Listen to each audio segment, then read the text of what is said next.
sanctificateur, son âme et ton Père. Et l'homme qui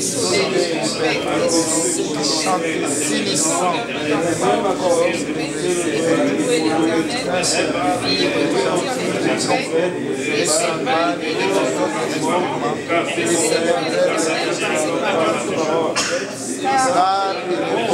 car sa miséricorde en ce moment, la maison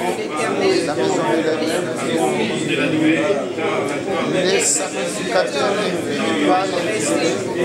finissent pas à cause de la nuée, car la gloire de l'Éternel, la maison de l'Éternel. Amen. Amen. Amen. Amen. C'est une bonne lecture. Il y a bien évidemment beaucoup de gens qui ont certainement eu l'occasion de lire ce passage cette année, mais je suis très content que vous avez fait un exercice de lecture ce matin. Peut-être qu'en quittant la maison, vous n'avez pas eu le temps de lire, mais vous en avez eu l'occasion cet après-midi. Quelqu'un est content de faire la lecture de la parole de Dieu? Amen. Amen. Amen. J'aimerais vous demander de vous asseoir. Et en même temps, je vais encore insister. Pasteur, serviteur, est-ce que vous pouvez venir avec nous ici? Parce que j'aimerais que l'on ait des habitudes. Si vous êtes vraiment dans les services de Dieu, protocole, s'il vous plaît, si vous réalisez qu'il y a quelqu'un qui est dans le service de Dieu, prenez soin de le mettre ici. Femme de pasteur,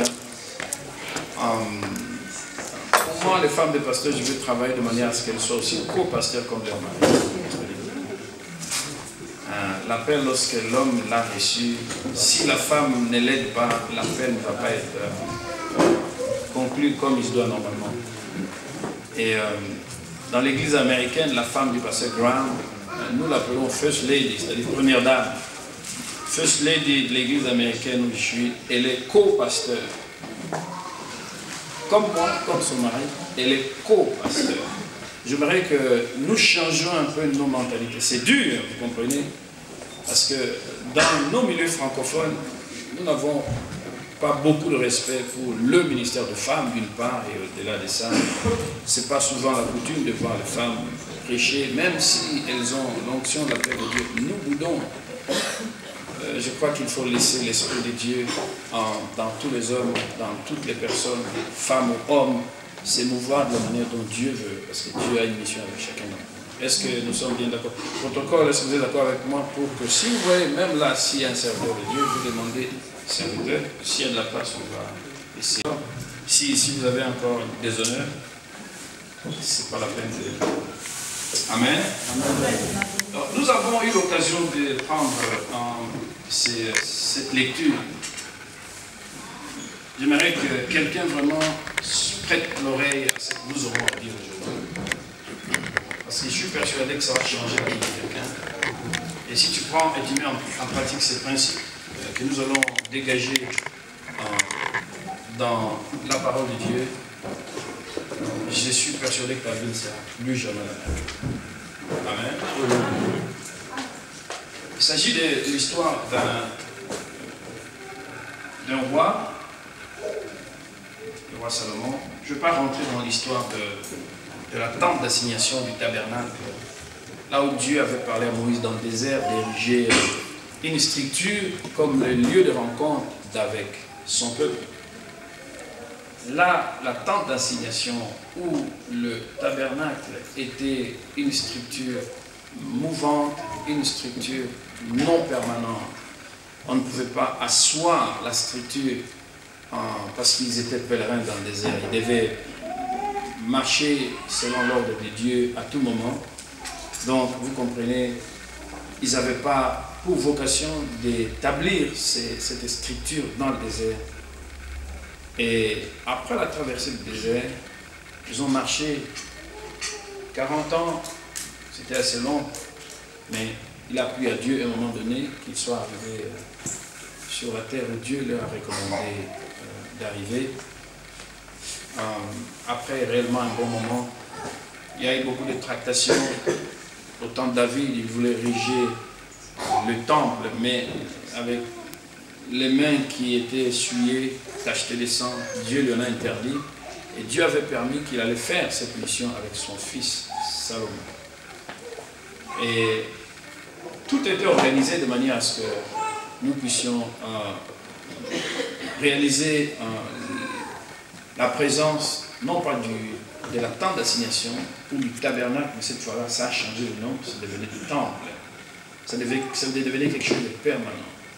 Ça a pris du temps, je ne vous épargne les détails, vous pouvez lire dans la Bible.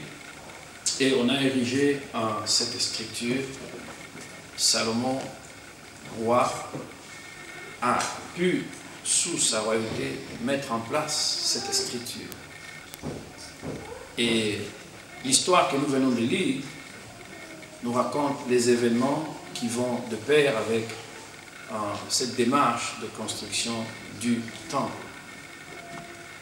Et il y a beaucoup d'éléments que nous pouvons puiser de ce texte pour nous les appliquer dans nos vies de tous les jours. Et la première des choses que nous sommes censés connaître, c'est que le roi a compris la mission que son père voulait accomplir. La vision a été enseignée, transmise. C'était une grande joie. Il a compris qu'il ne pouvait pas se mettre tout seul en tant que roi à faire cela. Donc, il a pu prendre l'initiative de convoquer tout Israël, les anciens d'Israël, les chefs de tribus, les princes d'Israël. Tous, il les a convoqués. C'était un événement national. Et qu'est-ce que lui, il a fait? La Bible dit qu'il a pris de l'or et de l'argent qui étaient réservés pour le temple. Vous comprenez, David a réuni du matériel pour ce temple. Mais Dieu lui en a interdit, comme je vous ai dit. Mais lui, venant, il avait cette mission de pérenniser l'action, de perpétuer l'action, de continuer la vocation, la mission, d'ériger le temple. Il a ramené avec lui l'or, il a ramené avec lui de l'argent, il a ramené avec lui tout ce qui était prévu pour la construction du temple. Et au-delà de ça, non pas seulement qu'il s'est chargé de prendre l'or, l'argent, non pas seulement qu'il s'est chargé de prendre les chefs d'Israël, les anciens, les sacrificateurs, les chefs de famille, les chefs de tribus, tous les rois, tous les hommes influents d'Israël, ils étaient de la partie. Et quand ils ont eu pour mission de prendre l'arche de la cité de David, parce que c'était là que l'arche demeurait avant de finir la construction du temple, c'est ceux-là qui avaient la mission du transport de l'arche devaient aussi assumer leurs responsabilités. Il était aussi prévu que l'on puisse offrir des sacrifices. Et la Bible dit qu'ils offrirent des sacrifices. Ils ont amené des offrandes de sacrifices. Il y avait des bêtes, mais qui ne pouvaient ni être comptées, ni être nombreux, parce que c'était une multitude. Amen. Amen. Étape par étape, Dieu voulant, nous aurons analysé quelques clés, quelques principes. Si vous regardez aussi dans l'histoire de la Bible, vous allez trouver qu'il y a eu un homme qui avait la même position princière. Il était comme un prince. Son père était aussi un roi, mais sous l'influence qu'il avait, plus qu'Israël à l'époque, il est allé prendre tous les ustensiles qui étaient dans les temples. C'était encore pas quelque chose de permanent. Il a volé tout ce qui avait été, même l'arche et tout ça, tous les matériels qui étaient prévus, ce roi est allé les prendre. Il l'a amené au palais royal et quand son père est mort, le jeune petit étant venu, il a pris les ustensiles qui étaient prévus pour le temple. Il a organisé un festin, il a bu du vin dans ses verres, dans ses coupes de calices, dans ses calices en or. Et Dieu n'était pas content. Il y avait une main visible dans le palais royal qui a marqué Méné, Tekel, Parsen. C'est-à-dire, j'ai pesé, je t'ai pesé, je t'ai pesé, je t'ai compté, je t'ai trouvé léger et j'ai divisé ton royaume. Et nous savons que le fils de Nebuchadnezzar, du nom de Belshazzar, il a fini par brouter de l'herbe et il a fini par être moins que rien et son royaume a été tué, son royaume a été divisé par deux. Le Médès et les Perses ont pris la relève. Tout simplement parce qu'il a pris ce qui était destiné à Dieu, il l'a amené avec lui et il voulait en utiliser pour son besoin personnel. Amen. Amen. Et vous comprenez qu'il y a un danger, lorsque nous prenons ce qui est à Dieu, nous l'amenons pour notre propre usage. Et cet homme, du nom de Salomon, il n'a pas fait pareil, il a fait autre chose. Alors, j'aimerais intituler le message d'aujourd'hui en rendez à César ce qui est à César et rendez à Dieu ce qui est à Dieu. Est-ce que vous pouvez répéter au voisin, rends à César ce qui est à César et à Dieu ce qui est à Dieu? Tu peux répéter au voisin à gauche et à droite?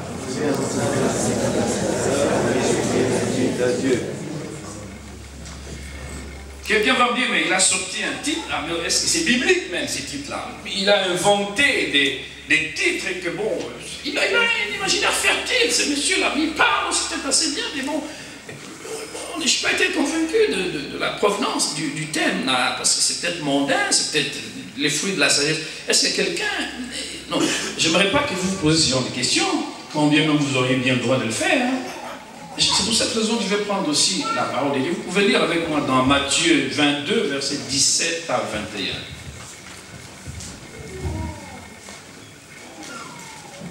Matthieu 22, versets 17 à 21. Matthieu 17, je vais nous aider à lire.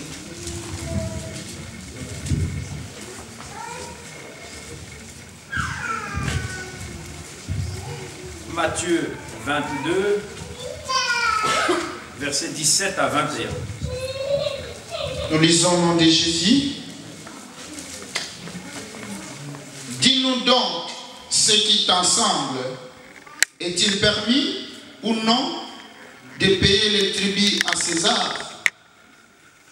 Jésus, connaissant leur méchanceté, répondit: pourquoi me tentez-vous, hypocrite? Montrez-moi la monnaie avec laquelle on paye les tribus. Et ils lui présentèrent un denier. Il leur demanda: de qui sont cette effigie et cette inscription? De César, lui répondirent-ils. Alors il leur dit: rendez donc à César ce qui est à César et à Dieu ce qui est à Dieu. Parole du Seigneur. Amen. Amen. Vous avez compris que les thèmes que nous analysons viennent aussi de la Bible, parce qu'il y a beaucoup de... Et j'encourage cette initiative, il y a beaucoup de gens qui sont un peu comme des bébés, qui vérifient ce qu'ils ont. Et je vous conseille également de le faire. Il y a un enseignement, quelque chose qui a été dit, est-ce que ça a eu pour fondement la Bible? Vous avez compris que notre thème vient de la Bible aussi. Quelqu'un peut dire Amen? Amen. Donc, il est conseillé de rendre à Dieu ce qui est à Dieu. Je ne vais pas rentrer dans toutes les considérations de ces thèmes, mais c'est simplement pour vous donner une certaine recommandation que nous pouvons être confrontés à certaines réalités de la vie. Nous pouvons avoir des sérieux problèmes dans la vie, mais par moments, nous n'avons pas le sens de priorité. Nous confondons les choses et nous prenons ce qui est à Dieu, ce qui est des dieux, sans pour autant que nous puissions avoir de la considération, sans pour autant que nous puissions réaliser que cela est à Dieu. Nous confondons ce qui est à nous, nous le prenons pour ce qui est de Dieu ou à Dieu, ou nous prenons ce qui est de Dieu ou ce qui est à Dieu, et nous le confondons. Il y a une grave confusion comme ça. Et là, Jésus, il a clarifié bien évidemment que, bon, écoutez, s'il faut payer les impôts, il faut le payer. Mais parce que vous êtes citoyen de la région, vous avez vos obligations administratives, même politiques, civiles, vous devez payer les impôts. Et aussi parce que le Dieu là que vous servez, il est venu pour vous sauver. Donc vous devez aussi adorer le même Dieu. Donc c'est pour dire que nous avons besoin de rendre à Dieu ce qui est à Dieu et à César ce qui est à César. Amen. Amen. Et ici, dans notre texte de Chroniques, vous avez compris que Salomon avait de l'or, avait de l'argent et avait tout ce qui avait été prévu par son père. Il aurait pu prendre cela pour lui-même, comme Nebuchadnezzar, comme Belshazzar l'avait pris pour lui-même. Il aurait pu s'enrichir ou garder cela comme un trésor royal. Il aurait pu faire comme les fils de Nebuchadnezzar, se faire des bijoux. L'or, vous comprenez, quand l'or est massif, vous pouvez faire tout genre d'œuvres d'art ou tout genre de bijoux. Et il n'avait pas, lui, succombé à la tentation de s'approprier de tout l'or que son père avait laissé pour son usage personnel. Parce qu'il a compris un principe. Et j'aimerais qu'aujourd'hui, nous puissions aussi comprendre ce principe. Parce qu'en le comprenant, nous allons être en mesure de marcher selon les plans et les projets de Dieu. Et nous allons être en mesure d'atteindre réellement la destination que Dieu a prévue pour notre vie dans ce bas monde ici sur terre. La compréhension de ces principes va vous amener à arriver à vivre les pleins pots de bénédiction de Dieu. Parce que le projet qu'il a formé pour nous, ce n'est pas le projet de malheur, des galères, des misères, mais c'est le projet de paix et de bonheur. Et si tout du moins aujourd'hui, quelqu'un n'a pas encore atteint comme un bateau ses ports, ce principe, la maîtrise de ce principe va te conduire à arriver à bon port et ça va te conduire à jouir la plénitude de la bénédiction fixée par Dieu. Quelqu'un peut dire Amen? Amen. Parce qu'il est question d'un principe. Un principe, c'est où tu l'obéis, ou tu ne l'obéis pas. Dieu, il a laissé jusque-là libre cours la loi de la liberté, c'est la loi de Dieu. Il n'a pas été tortionnaire, il n'a pas été quelqu'un avec une baguette, avec une matraque dans le dos pour contraindre les gens à faire ce que lui, Dieu veut. Mais il a laissé le libre choix, comme Adam et Ève. Voilà, vous avez tous les arbres, celui-là ne touchez pas. Dieu est parti. Mais il a laissé. Il aurait été dictateur ou tortionnaire, il aurait mis, j'imagine, une clôture pour qu'il n'ait nullement accès. Il n'a pas mis tout ça. Parce qu'il croit que vous, comme moi, nous avons une certaine liberté. Ou d'aller au ciel ou d'aller en enfer. Nous avons la liberté ou de prospérer ou de ne pas prospérer. Nous avons le choix où nous vivons une pleine bénédiction de Dieu ou nous vivons la malédiction de Dieu. Tout dépend de ce que nous allons devoir faire. Et Dieu, il ne va pas être là avec une matraque pour nous contraindre à suivre une quelconque volonté qui viendrait de lui. Et quand bien même il ne veut pas la mort de celui qui meurt, il veut que cela se convertisse, qu'il vive. Mais aujourd'hui encore, je vous mets au défi de vous présenter ce double choix. Vous avez une alternative, c'est-à-dire vous avez un choix aujourd'hui à faire, mais choisissez le bon parce que ne pas le choisir, ça vous amènerait tout un cortège de malédictions, de malheur, et ce n'est pas du tout le plan de Dieu pour quelqu'un ici en ce début d'après-midi. Quelqu'un peut dire Amen? Amen. Alors comprenez bien aimés, ce principe ici que nous allons devoir analyser, dit, si vous insistez à prendre ce que Dieu ne vous a pas donné, il va reprendre ce qu'il vous a donné. Je répète, si vous insistez à prendre ce que Dieu ne vous a pas donné, il va reprendre ce qu'il vous a donné. Je répète, si vous insistez à prendre ce que Dieu ne vous a pas donné, il va reprendre ce qu'il vous a donné. Je veux m'expliquer. Tous les hommes ont reçu quelque chose de la part de Dieu. La vie, les souffles de vie sont les dons qui viennent de la part de Dieu. Et nous avons cependant du mal à réaliser que la vie, c'est un don de Dieu. Nous voulons la garder pour nous-mêmes, c'est vrai. L'homme de nature, il est possessif. Et nous croyons que tout est pour nous, et rien pour personne, même pas pour Dieu. Et nous ignorons la frontière de ce qui appartient à Dieu et de ce qui appartient à l'homme. Et vous avez compris que la parole de Dieu dit, celui qui perdra sa vie pour moi, la retrouvera. Parce qu'avec Dieu, nous sommes en train de jouer comme au principe de qui perd gagne. Amen. Amen. Avec Dieu, j'insiste, nous sommes en train de jouer un petit peu comme au principe de qui perd gagne. Ceci nous pousse aussi à penser comment cet homme, il a eu de l'or et il amène cela dans les temps. Vous comprenez, parce qu'il y a un secret qui était caché, qu'il a lu, il a pu décoder, il a pu comprendre. Ce qui nous pousse aussi à comprendre ceci, qu'investir dans le royaume de Dieu, investir dans la gloire de Dieu, c'est investir pour sa destinée, c'est investir pour soi-même, c'est investir pour sécuriser sa vie, pour sécuriser son futur. Ce n'est pas pour le bien de qui que ce soit, mais le premier bénéficiaire de ce bien, c'est soi-même. Quelqu'un peut dire Amen. Amen. Tout ce que nous pouvons penser que nous perdons avec Dieu, mais nous jouons qui perd, nous sommes en train de le gagner.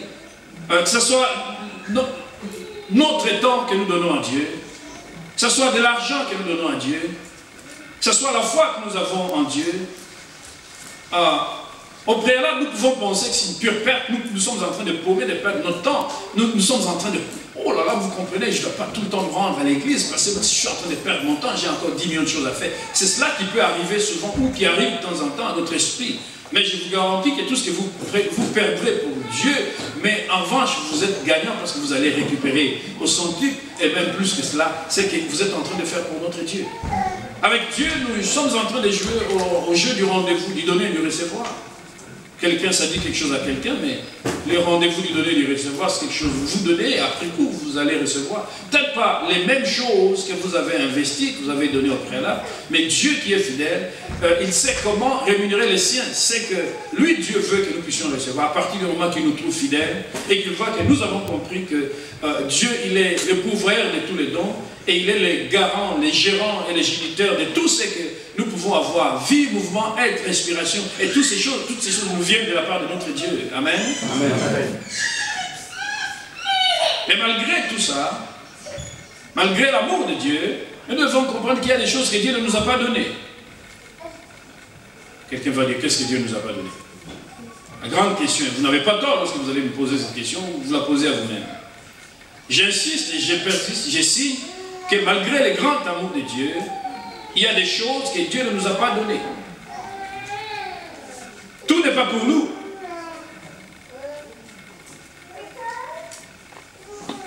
Tout n'est pas pour nous. La Bible, par moment, nous dit que Dieu ne partage pas sa gloire avec quelqu'un d'autre. Il peut nous donner une portion de gloire, mais quand on parle de la véritable gloire, la gloire, celle de Dieu, il ne la partage pas avec quelqu'un d'autre. Il y a des choses que Dieu partage avec son peuple. Il y a des choses qu'il ne partage pas avec son peuple. Nous savons que la gloire, la puissance, le règne, l'onction, et tout ça, ce sont des choses qui viennent de Dieu. Dieu peut décider dans son amour de nous donner ce qu'il veut nous donner, mais il y a des choses qu'il ne décide pas, qu'il n'a pas décidé de nous donner, il les garde pour lui-même. Lorsque par exemple vous touchez à la gloire de Dieu, lorsque par exemple vous touchez à la dîme de Dieu, vous touchez un petit peu comme à la prunelle de l'œil de Dieu, vous touchez donc à l'intouchable. Il y a des choses qu'on ne touche pas. Et lorsque vous touchez aux choses que Dieu vous interdit de toucher, et cela ne va pas sans conséquence. Je me répète, lorsque vous touchez à ce que Dieu n'a pas permis que vous touchiez, cela ne va pas sans conséquence. Lorsque vous touchez ce qui est à Dieu, je vous ai dit, vous insistez à prendre ce que Dieu ne vous a pas donné, il va reprendre ce qu'il vous a donné. Quelqu'un va comprendre ce que la pensée de ce principe. Vous savez, au ciel, Dieu a donné à Lucifer la responsabilité et l'autorité. Mais Lucifer ne s'était pas contenté de cela. Il est allé, il a voulu toucher à la gloire de Dieu. La gloire de Dieu au ciel ne lui appartenait pas. La gloire de Dieu ne nous appartient pas non plus. Il peut nous donner une gloire, une gloire, comme ça, on nous applaudit, c'est bien, mais la gloire qu'il a vers Dieu. Et Lucifer, il voulait toucher à cette gloire. Il a vu Dieu dans son trône, il dit non, mais cet homme, oh non, qu'est-ce que c'est maintenant? Dans tous les cas de figure, il faut que je la prenne cette gloire. Il a commencé à devenir rebelle, et Dieu l'a chassé du ciel. Vous voyez? Et pour lui, la solution de Dieu, il a donné l'autorité, il a donné des responsabilités. Chargé de la chorale, chargé de l'adoration, mais c'était assez énorme pour le faire. Mais Lucifer, il a dit non, non, non, je ne vais pas. Il a voulu. Et Dieu a dit, comme tu as touché à ma gloire, mon ami, je vais te catapulter de là pour te précipiter dans ce bas monde. C'est ainsi que le diable a été chassé du ciel? Parce qu'il a touché à l'intouchable. Quelqu'un peut dire Amen? Amen. Amen. Dieu a donné le jardin d'Éden à Adam et à Ève. Mais il a dit, comme je l'ai dit tout à l'heure, il a planté tous les arbres, tous les fruits, vous allez manger les cires, ça. Mais celui-là, là, vous ne touchez pas. Mais Adam et Ève, ils n'étaient pas contents de ce qu'ils avaient comme don reçu de la part de Dieu. Ils ont touché à l'arbre interdit. Dieu a repris d'Adam et Ève la gestion du jardin d'Éden et il a récupéré tout ce qu'il avait donné à Adam et Ève à cause du fait qu'ils ont confondu, ils ont touché à l'intouchable. Vous voyez, lorsque vous lirez la Bible, vous allez trouver, vous l'avez certainement lu, vous avez lu la Bible, Dieu a donné la royauté à Saül. Mais Saül n'était pas content de ça. Il a excellé dans la désobéissance. Il a violé la loi de la sanctificature. Dieu lui a ordonné de faire certaines choses. Il ne faut pas faire l'offrande, il faut attendre. Mais non, il était tellement pressé. Non, écoutez, Dieu l'a rejeté. Dieu a repris la royauté. Et il a rejeté le roi Saül comme roi d'Israël. Parce qu'il a touché à l'interdit. Dieu a donné la royauté à Akab. Akab n'était pas content de cela.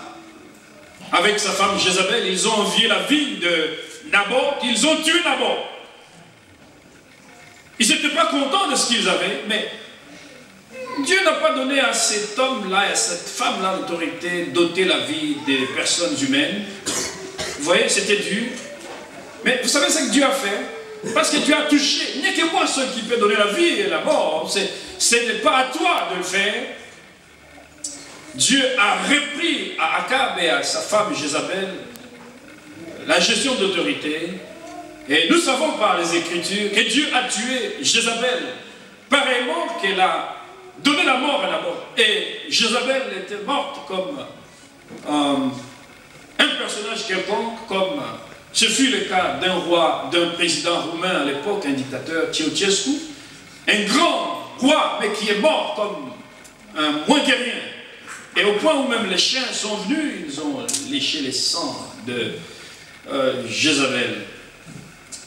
Je venais de dire également ici que après la mort de son père, Nebuchadnezzar, Dieu a donné la royauté au fils, comme l'héritier du trône, Belshazzar.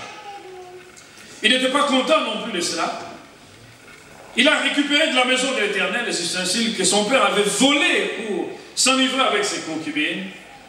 Et Dieu, fâché, il a soufflé la colère dans cet homme. Ceux-là qui peuvent bien lire, vous allez trouver cette référence dans Daniel 5, versets 22 à 23. Non, je crois que c'est bon que nous lisions cela. J'aimerais, tout ce que je suis en train d'expliquer dans la Bible, vous voyez, on n'aura pas le temps de rentrer, expliquer, sinon on va passer du temps. Mais si vous voulez les références, vous pouvez me voir, je vais vous les donner. J'aime bien les chrétiens comme les disciples de Béret qui vérifient les Écritures. C'est une très bonne chose. Mais là, je vais vous donner quand même cette référence. Daniel 5, versets 22 à 30. Et je vais demander au pasteur Achille de venir nous lire Daniel 5, versets 22 à 30. Ça va vous aider à comprendre ce que je suis en train de dire. Il va dire, non mais attends, je n'aimerais pas vous donner tous les commentaires que je suis en train d'expliquer un principe. Tu t'évertues à prendre ce que Dieu ne t'a pas donné, et Dieu va récupérer ce qu'il t'a donné. J'aimerais que vous ayez ça en esprit. Et dans le même lancé, vous avez suivi la lecture de la parole de Dieu. J'aimerais continuer encore en disant ceci à quelqu'un. Dieu a donné la royauté à David, mais David n'était pas content de cela. Il s'est contenté d'envier Bathsheba en faisant tuer son mari Uri sur les champs de bataille. Vous connaissez l'histoire. Et puisque tel a été le cas, vous savez ce que Dieu a fait? Dieu a décidé de lui retirer la faveur d'Israël. Et Dieu a soufflé dans la vie de David un certain nombre de malheurs. Au point que David aussi, il y a eu des situations dramatiques dans sa vie. L'enfant qui mourait, son fils qui les pourchassait, beaucoup de problèmes dans sa famille, inceste dans la famille, tout simplement parce qu'il a touché à l'intouchable. Dieu a donné aussi l'onction à Samson. Vous connaissez l'histoire de Samson. Mais Samson n'était pas content de l'onction que Dieu lui a donnée. Dieu ne lui avait jamais donné Delilah.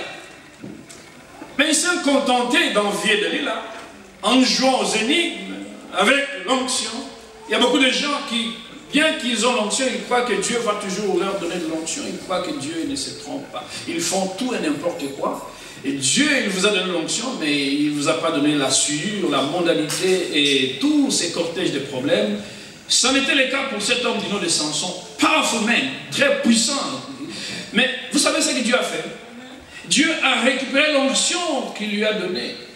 Et il avait les yeux crevés. Et Dieu même a laissé les Philistins le rendre aveugle et le prendre maintenant comme une bête de scène, un animal de zoo pour qu'il se moque de lui. L'homme fort, il était maintenant humilié parce qu'il a touché à l'intouchable. L'homme Samson, très loin, mais il est mort comme un prince quelconque. Dieu a donné la royauté à Roboam après la mort de Salomon, son père. Il n'a pas donné la royauté à ses amis. Mais vous savez ce que Roboam, le fils de Salomon, a fait? Il n'était pas content de ça. Il devait voir les conseillers du roi, de son père, les amis de son père, les conseillers de son père. Mais la jeunesse lui a tellement monté dans son cœur, et puis il avait les épaules à 2 cm 2 cm de ses oreilles, il a bombé le torse, il était rempli d'orgueil, il a dit, je suis arrivé, donc personne ne peut me dire quoi que ce soit. Vous comprenez, quand certains arrivent à une certaine position, ils veulent, c'est comme s'ils se vengeaient, vous voyez.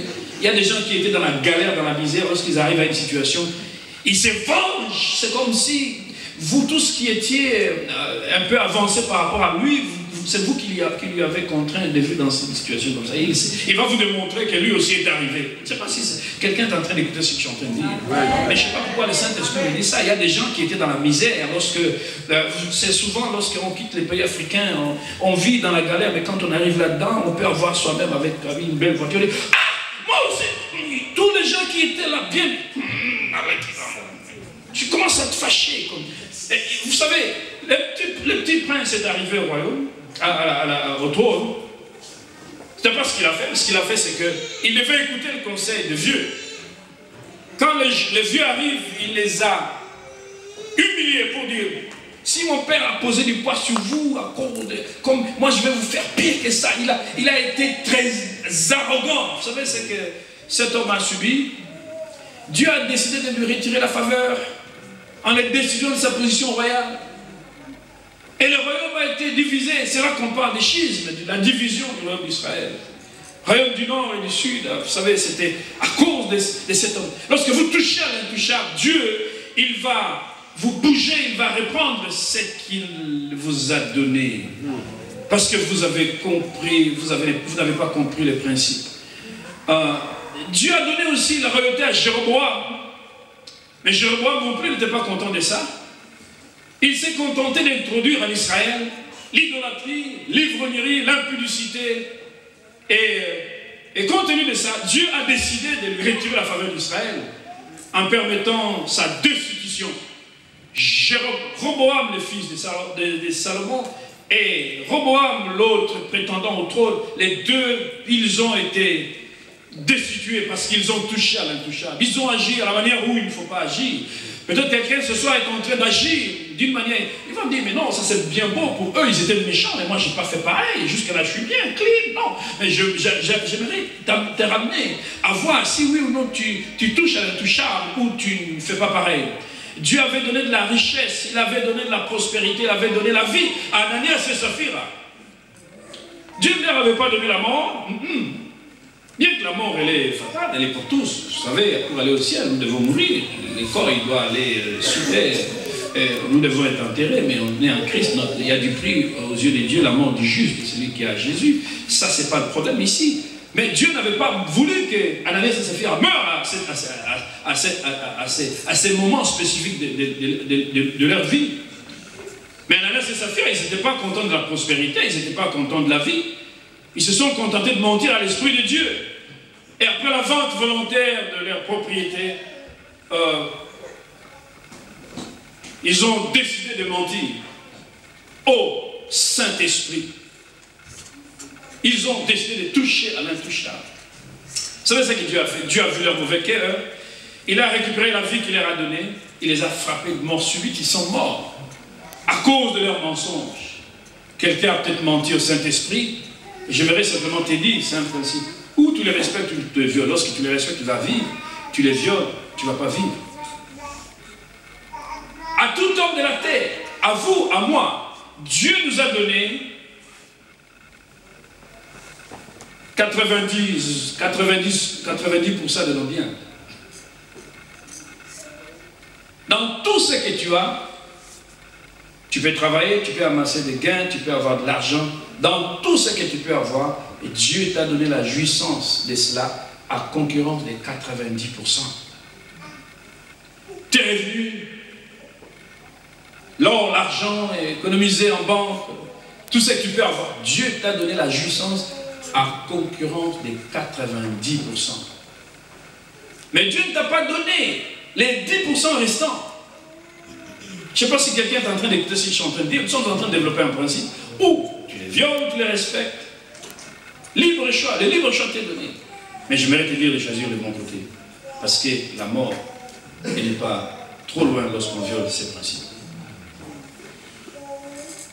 Si toi et moi, nous nous contentons de ce qui revient à Dieu, nous prenons les 10% qui reviennent à Dieu, Dieu va reprendre les 90% qu'il nous a donnés et il va nous laisser dans la misère, dans la galère. Est-ce que quelqu'un a compris quelque chose? Amen. Ce roi, il avait l'or, il avait l'argent, il aurait pu faire comme le fils de Béchassa. Il n'a pas voulu, parce qu'il a compris un principe. Prendre les 10% d'argent de la dîme de Dieu et les dépenser pour acheter de la nourriture, du lait ou des couches pour son enfant, des friandises, des bonbons, du yaourt, je ne sais pas moi, qu'est-ce que vous pouvez acheter à vos enfants avec la dîme ou les 10% qui appartiennent à Dieu. Vous êtes en train d'opposer votre enfant à Dieu. Et vous allez vous étonner que l'enfant du jour au lendemain il tombe tout le temps malade. Et vous allez dire, non mais je ne comprends pas cet enfant. Incurable, il est victime. Les autres qui sont costauds, ils résistent. Mais seulement votre enfant, il ne résiste pas. Parce que vous prenez l'argent de Dieu, les 10%, qui ne vous a pas donné, et vous êtes en train de donner à votre enfant. Maintenant, qu'est-ce que Dieu va faire? Il va rentrer en guerre contre, non pas vous, mais contre cet enfant.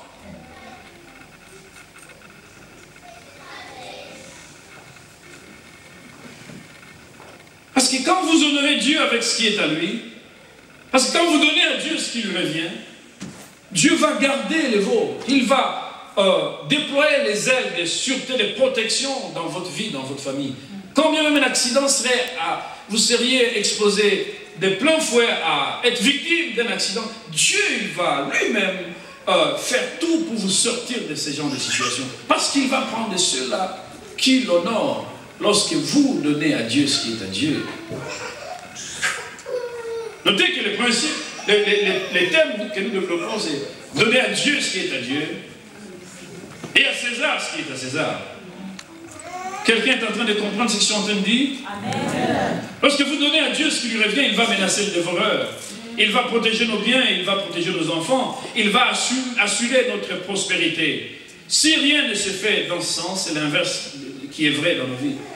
Au lieu du bonheur, ce sera le malheur. Au lieu de la bénédiction, ce sera la malédiction. Au lieu de la vie pleine, comblée, une vie de pleine santé, ce sera une vie de maladie. Ce sera des tourments, des problèmes à n'en point finir, sans arrêt, sans arrêt, sans arrêt. Et on va dire, mais comment ça se fait que Dieu m'abandonne? Mais quelque part, est-ce qu'on a fait un examen de conscience pour voir si on n'a pas violé un des principes de Dieu qui est fondamental? Vous pouvez être en train de jeûner, c'est bien, prier, c'est bien. Mais est-ce que vous avez respecté, vous avez dans votre cœur le respect de ces principes? Nous comprenons que la pauvreté, la misère et le manque dans nos vies n'est pas la volonté de Dieu, comme je venais de le dire. Pourquoi? Parce que le projet que Dieu a formé pour nous, ce n'est pas le projet des malheurs, c'est le projet de paix. Pour nous donner un avenir et une espérance, un avenir meilleur, une bonne vie. Mais comprenez, Dieu ne veut pas nous forcer à nous de prospérer. Je veux que nous grandissions dans les choses de Dieu aujourd'hui. Parce que vous comprenez, c'est un sujet qui... Oh, vous savez, par moments, j'avais du mal à expliquer certains principes simples comme ça aux chrétiens. Il y a de nos amis qui ont compris. Moi, j'ai vu des gens qui sont dans la drogue, des jeunes Américains dans la drogue. Par moments, ils ne vont même pas à l'église. Il a vendu sa drogue, je ne vous dis pas de faire pareil. Mais je vous donne un exemple, c'est triste à vous le dire, mais c'est la vérité. Ils ont vendu de la drogue. Par moment, ils vont venir déposer l'enveloppe de leur dîme devant la porte de l'église. Ou ils entrent dans l'église comme ça. Non, bon, j'ai l'argent, je donne. Vous ne connaissez pas la personne. Peut-être qu'elle n'est pas même membre de l'église. Parce qu'elle a vu une croix, un bâtiment, la personne est rentrée. Si des mondains peuvent faire pareil, pourquoi nous qui sommes enfants de Dieu, fils de promesse, nous allons chercher pour des prunes à avoir des galères, des misères comme cortège dans nos vies? Libre à vous, comprenez, vous avez la liberté de faire ce que vous voulez. Je ne sais pas si je suis en train de titiller la conscience de quelqu'un, je suis en train de fâcher quelqu'un, mais je suis en train de déclarer de la part de Dieu la vérité. C'est un principe. Vous pouvez décider de changer la tournure de votre vie. Pas Dieu donne la sémence au semeur. Du pain à celui qui mange. Et vous devez savoir si réellement vous voulez être de la race des semeurs ou de la race des mangeurs. Les Chinois ils disent, mais ne me donne pas à manger, apprends-moi à pêcher. Je suis en train de vous apprendre les principes comme quelqu'un qui vous pousse à aller pêcher pour avoir une poissonnerie, une pêcherie en permanence dans la maison. Vous ne manquerez pas. Mais je vous donne du poisson, vous allez manger, ça va être bon. Peut-être qu'il a été bien frit le poisson, mais après la friture, vous avez consommé le poisson, demain vous avez faim. Qu'est-ce que vous allez faire? Parce que vous ne savez pas comment pêcher. À côté, il y a un lac, tout le monde y va. Mais toi, tu ne sais pas même prendre la paille, les coller dans l'hameçon pour jeter la ligne et laisser que les poissons ils picotent. Et tu l'amènes vers toi et tu vas faire la friture de ces poissons chez toi dans la maison. Amen. Amen. Cet homme a compris. Le roi Salomon a compris ce principe. Frère, libre à vous de prospérer. Moi, Dieu m'a fait grâce, comme il en a fait grâce à beaucoup. Il y a des gens dans cette église qui n'ont pas, qui ont exercé de la libéralité et qui ont été bénis, qui continuent à être bénis. Moi, je me suis privé d'10 millions de choses, mais je me suis dit, je dois investir dans l'œuvre de Dieu. Et Dieu a commencé à me pousser là où il n'a pas poussé plus d'un. Il m'a poussé et je peux bien bénir le Seigneur pour ça. Amen. Et quand je regarde, je viens de tout le temps, parce que les gens, ils ont vu comment nous avons agi.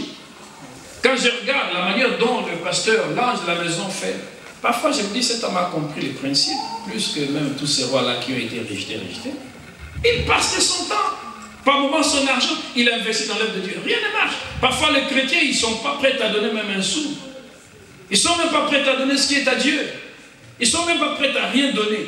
Et par moment, lorsque tu leur demandes même, ils sont fâchés, visage fermé, comme si la faute, elle va tomber du ciel, là, comme ça. Fâchés ces jours-là. C'est terrible. Il n'aime pas. Il a parlé d'argent. Je me suis dit, merde. Vous êtes en train de casser votre élan. Et vous allez avoir des blocages partout, il va y avoir des blocages, et vous allez être en train de lutter contre un mur.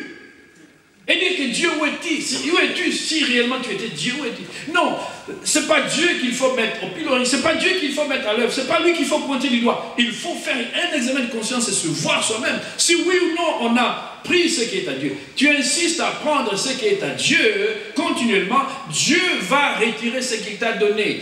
Il t'a donné 90%, prends-le, mange, rassasie-toi, enjoy yourself, réjouis-toi de cela. Mais si tu prends ce que Dieu ne t'a pas donné, tu vas balayer les 90. Pourquoi paumer 90 à cause du 10 que tu devais jeter comme ça?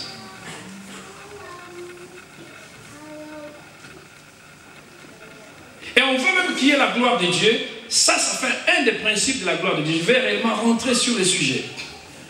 Il a amené avec lui Israël, tous les anciens du peuple. Ils sont venus. Vous comprenez, si aussi nous voulons voir la gloire de Dieu, parce que la finalité de 2 Chroniques 5, nous avions lu, la conclusion du message que nous avions, des versets que nous avions lus, la Bible dit que à cause de la présence de la gloire, la nuée est rentrée dans les temples, la gloire est arrivée. Les serviteurs ne purent rester dans les temples pour servir. Ils sortirent, ils sont allés dehors. Et Dieu lui-même s'est occupé de faire le travail. Si vous voulez dans votre vie, voir lui-même Dieu quitter son trône et intervenir de manière miraculeuse dans votre vie, laissez d'abord les premiers principes, donner à Dieu ce qui est à Dieu. Amen. Vous voulez les miracles, vous voulez la gloire de Dieu, gloire à Dieu, c'est votre droit, c'est mon droit d'aspirer à ces choses. Est-ce que le principe a été respecté si tu veux voir Dieu agir? Nous voulons tout avoir de Dieu, mais nous ne sommes pas du tout prêts à libérer ce qui est à Dieu.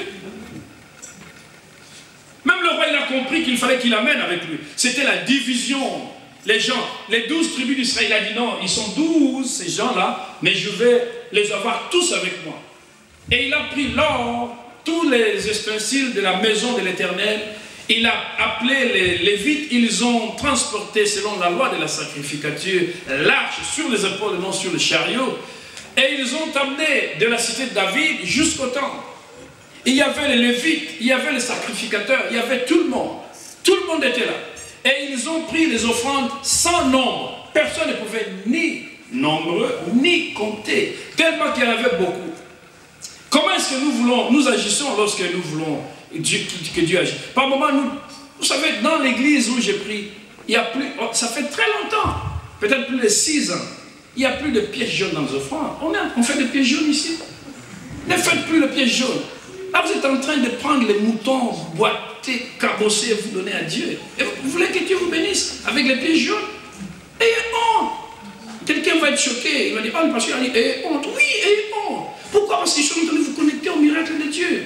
En vous sortant de l'esprit du catholicisme, là où quelqu'un quitte chez lui, il va à l'église, oh, alléluia, il donne 1 centime, il est content, je fais les offrandes. Tu es en train de t'appauvrir toi-même. Sors de là, move, et va avec Dieu dans la plénitude de la bénédiction. Tu donnes 1 centime à Dieu, tu veux qu'il bénisse ta vie. Et écoute, attends, c'est bien beau, mais attends, il te sera donné selon la mesure de ce que tu es en train de faire à Dieu. Tu donnes 1 centime, on ne marche pas avec Dieu, on ne joue pas à la bourse avec Dieu, on n'est pas en train de vous pomper de la thune de vos poches, on n'est pas en train de vous induire en erreur pour vous dire, écoutez, il faut nous enrichir nous parce que nous avons besoin de votre argent. Quand bien même celui qui mange à l'hôtel, il est nourri à l'hôtel. Quand même celui qui travaille à l'hôtel, il mange à l'hôtel. Ça, ce sont des droits divins. Mais nous voulons que vous soyez surtout bénis, connectés à votre bénédiction. Ne faites pas 40 ans dans le désert au lieu de 11 jours. Ils auraient pu faire 11 jours pour rentrer dans la terre promise à cause du fait qu'ils ont touché à l'intouchable, à cause de leur incrédulité. Quand ils sont tapés 40 ans, pourquoi laisser traîner certaines choses alors que ça devait aller comme l'eau du robinet fluide et que ça devait couler? À cause simplement que nous avons violé un principe. Écoutez ici, cet homme avec l'arche, il l'amène l'arche et il y avait les chantres qui étaient là. Tout le monde était à sa place. Comprenez que vous avez votre place dans l'église. Vous avez votre place selon votre don, selon votre charisme. Personne ne va vous étouffer, vous freiner. Nous ne sommes pas de ces gens qui étouffent les uns les autres. Nous ne sommes pas de ces gens qui tapent des coups d'épaule pour vous dire non, tu vas pas être serviteur là-dedans. Vous avez chacun d'entre vous une place. Vous pouvez, si vous avez un don pour chanter, vous pouvez venir. Chacun à sa place. Ils étaient chacun à sa place. Chacun chantant. Les Lévites, les sacrificateurs. Chacun à sa place. Ils ont jeûné, ils se sont sanctifiés. Ils ont déposé l'arche dans les lieux très simples. Et quand ils sortirent, la Bible dit que les sacrificateurs et les gens qui avaient des trompettes, ils ont joué des trompettes. Les chantres, ils ont joué des instruments de musique. Oh, qu'il est bon, car sa miséricorde dure à toujours. Pendant qu'ils ont commencé simplement à jouer de la sorte, la Bible dit que la nuée entra dans les temples et la gloire était là. Et ils purent sortir. Ils sont sortis. Amen. Ils ont brûlé les offrandes, ils ont mis l'arche à sa place. Tu veux que Dieu agisse, qu'il fasse le miracle dans ta vie?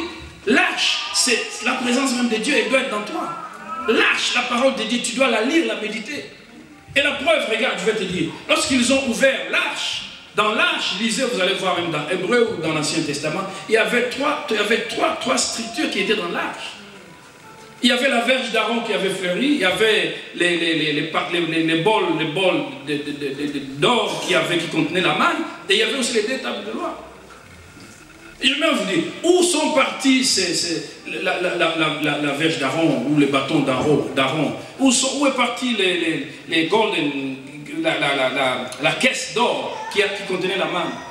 Dieu n'a pas voulu que ces choses existent parce qu'il voulait simplement que nous soyons focus, nous soyons focalisés totalement sur sa parole, qui est la préfiguration des tables de loi. C'est la parole, non pas qui doit être axée sur les tables, qui doit être dans nos cœurs. Nous devons la méditer jour et nuit. La manne qui tombait dans le désert, quand ils étaient dans la marche, elle a cessé. Dans Josué, on nous dit la manne cessa.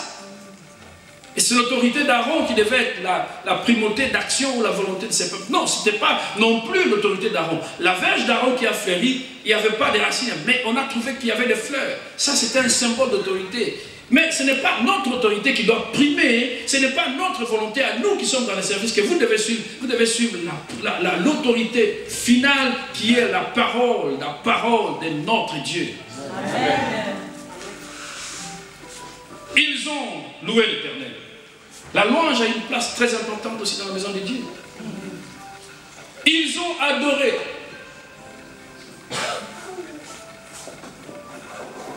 Est-ce que quelqu'un est vraiment prêt à adorer le Seigneur? Amen. J'aimerais d'abord que nous puissions nous mettre debout. C'était justement pour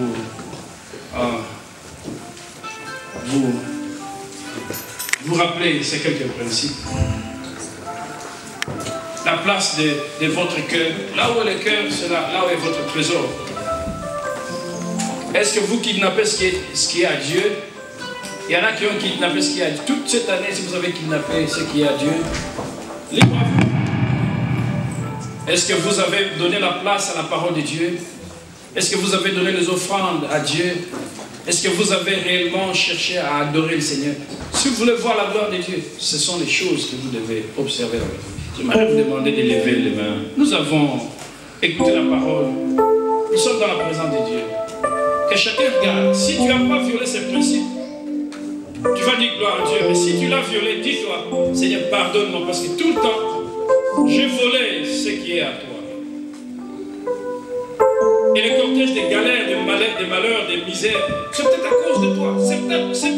C'est pas ta tante, il ne faut pas l'accuser qu'elle est sorcière. C'est facile, c'est trop facile. Je crois que la tante elle-même pas dire, non mais c'est trop facile, c'est trop facile. L'oncle là, ben, il m'a appelé, il m'a engueulé, mais je crois qu'il m'en veut parce qu'on m'a dit que c'est un sorcier. C'est trop facile. Les grands sorciers, ce ne sera pas la tante, ce ne sera pas la grande sorcière, ce ne sera pas la tante, ce ne sera pas l'oncle, ce sera toi-même. Parce que tu manipules ton esprit à la nullité, à la bêtise, comme ces rois qui sont morts, qui ont été destitués, comme Lucifer qui a été destitué. Et si tel est le cas, Dieu n'est pas là pour te condamner. C'est ce que j'aimerais te dire. Réponds-toi, dis, Seigneur, je vais reprogrammer mon cerveau pour ne plus jamais tomber dans ces genres de choses. Ma dîme, les 10% qu'il y a à toi, je te donne. Tu m'as donné 90, c'est beaucoup. C'est beaucoup. Je vais jouir de ça. Mais les 10, je vais libérer comme... Tu vas les libérer. Tu as été en faux par rapport à ça. Tu vas demander pardon. Et après que tu auras demandé pardon, Dieu qui ne se lasse pas de pardonner, il va te pardonner. Demande que Dieu vienne et qu'il habite dans ton cœur. Et que tu puisses mouver maintenant dans la gloire de Dieu. Tu as des besoins, il y a des solutions qui sont là maintenant. Mais avant, tu demandes pardon et tu demandes à Dieu de te visiter. Pour qu'il te remplisse de sa gloire.